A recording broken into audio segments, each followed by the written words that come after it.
Hey, so we're all on stolen land, and right now we're on unceded Tiwa territory outside of Ogepoge, also known as Santa Fe, New Mexico.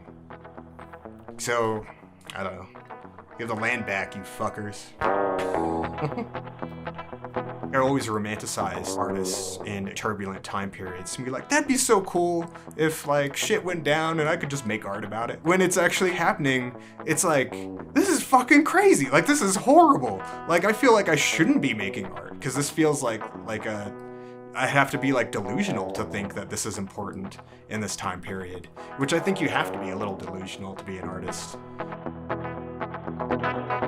The Manifest Destiny's Child was really just kind of like a joke. I feel like that's how a lot of my projects end up kind of starting out, is just something that I think's funny. And then the closer it got, the more I was thinking about it. I was like, oh yeah, like, I mean, we're all sort of like the product of Manifest Destiny.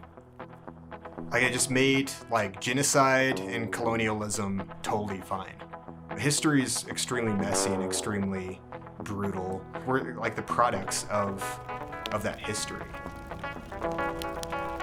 Manifest Destiny's Child is actually really much more personal than I really ever intended it to be. Because, I mean, sharing a dream image, like, that's like a very specific, personal thing. Like, we dream in images and we dream in narratives. There's something that's speaking through, maybe it's us, maybe it's something else, like something that, but it has to come through in like a visual language of some kind that has like some sort of abstract narrative. Those images are also very similar to like tattoo imagery.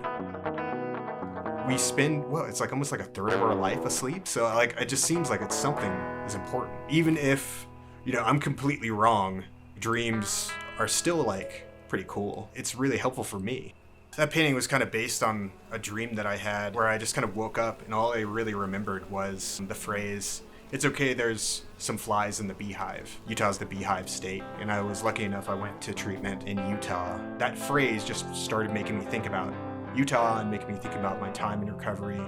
I was just a crazy, just raging alcoholic for many years and just completely a self-absorbed asshole. I was like, get wasted and then make something. And I felt like it was kind of part of that creativity or spark or something that I wasn't gonna have again. I was just fortunate enough to be able to go to a treatment center and, you know, it took twice going, but the second time seemed to have stuck. I actually like was pretty adamant about not making work about being in recovery because I felt like it was some kind of trope or something, like for a native artist to be kind of like making work about that. I mean, like addiction, it just never goes away. Like it kind of starts to get a little bit further, a little bit easier in some areas, but you know, it's just always going to be kind of in the distance, like there.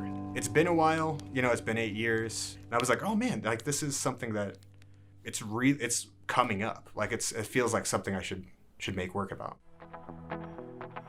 I've kind of gone inside and started really examining more family history and my own history. That's a huge part of it, is like diving into the depths of your own shit and really getting familiar with it and diving in there and like sitting in it.